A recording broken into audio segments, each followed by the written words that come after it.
નિરમા કંપનીનું ભૂત ફરી ધણધણ્યું હોય તેવા અહેવાલ ગઈકાલે મળી રહ્યા છે.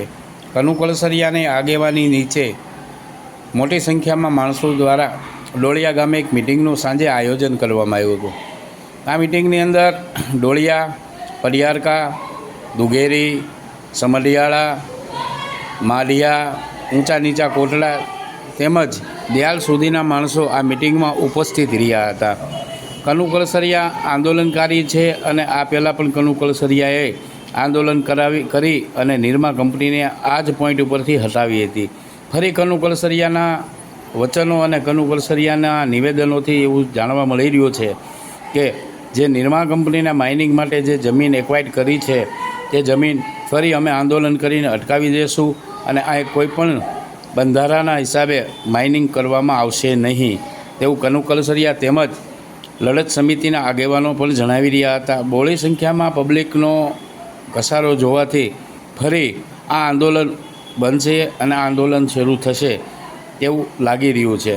કનુ કળસરિયા જ્યારે આંદોલન કરતા હોય છે ત્યારે કનુ કળસરિયાનું પોતાનું એક એક્ટિવ આંદોલન હોય છે અને કોઈપણ સંજોગે કનુ કળસરિયા આંદોલન કરે અને આંદોલનમાં સફળતા મેળવે તે નિરમાને પણ ખબર છે અને નિરમા તેમજ અલ્ટ્રાટેક અને ગ્રાસિમ આ ત્રણેય કંપનીઓ દ્વારા કોસ્ટલ વિસ્તારની અંદર માઇનિંગ ચાલુ છે. તે માઇનિંગ સંપૂર્ણ રીતે અટકાવવા માટે કનુ કળસરિયા કટિબદ્ધ છે તેમજ ત્યાંના ગામના આગેવાનો પણ કટિબદ્ધ છે. સાથે સાથે નવા ચૂંટાયેલા આ વિસ્તારના સરપંચો હતા તેઓનું પણ સન્માન કરવામાં આવ્યું હતું અને સરપંચોને પણ સમગ્ર આંદોલનમાં વિશ્વાસમાં લીધા હોય એવું લાગી રહ્યું છે. ઘણા વર્ષોથી કનુભાઈ સાથે સંકળાયેલો છું અને કનુભાઈની પ્રવૃત્તિમાં સહભાગી બનતો રહ્યો છું. આજે પણ કનુભાઈએ યાદ કરીને અહીંયા બોલાવ થઈ શકે. કેન્દ્રિત વ્યવસ્થામાં તાનાશાહો જ પેદા થાય એટલે આજે આપણે તાનાશાહી ભોગવી રહ્યા છે સત્તાધીશોની. તો આ તાનાશાહીને દૂર કરવાનો એમની જાગૃતિને લીધે તમે બધા જાગૃત છો એ ખૂબ સારી વાત છે. એટલે અમે રાજકારણમાં હતા પછી અમે માન્યું કે ના હજુ લોકોને જગાડવાની ખૂબ જરૂર છે. એટલે લોકોને જગાડવા માટે અમે અમારું રાજકારણ છોડી દીધું અને લોકોની વચ્ચે જઈને કામ કરવાનું શરૂ કર્યું. અમે 2-3 વર્ષથી મેં પણ પાર્ટી છોડી દીધી અને અન્યાય સામે લડવાની રીત આ બે વાત જે ગાંધીજીએ આપી એને આપણે ભૂલી ગયા છે.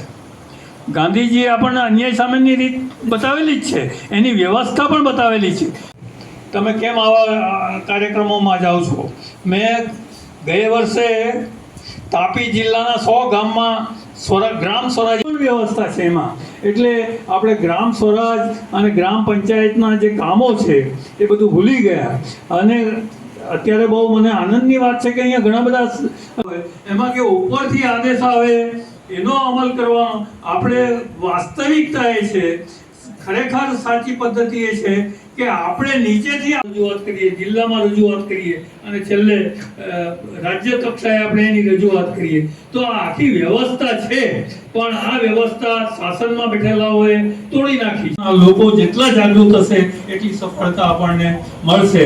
એટલે મુખ્ય કામો ગ્રામ પંચાયતના સભ્યોને સમજદારી આપવાની, ગ્રામ સ્વરાજની સ્થાપના કરવાની ગામે ગામ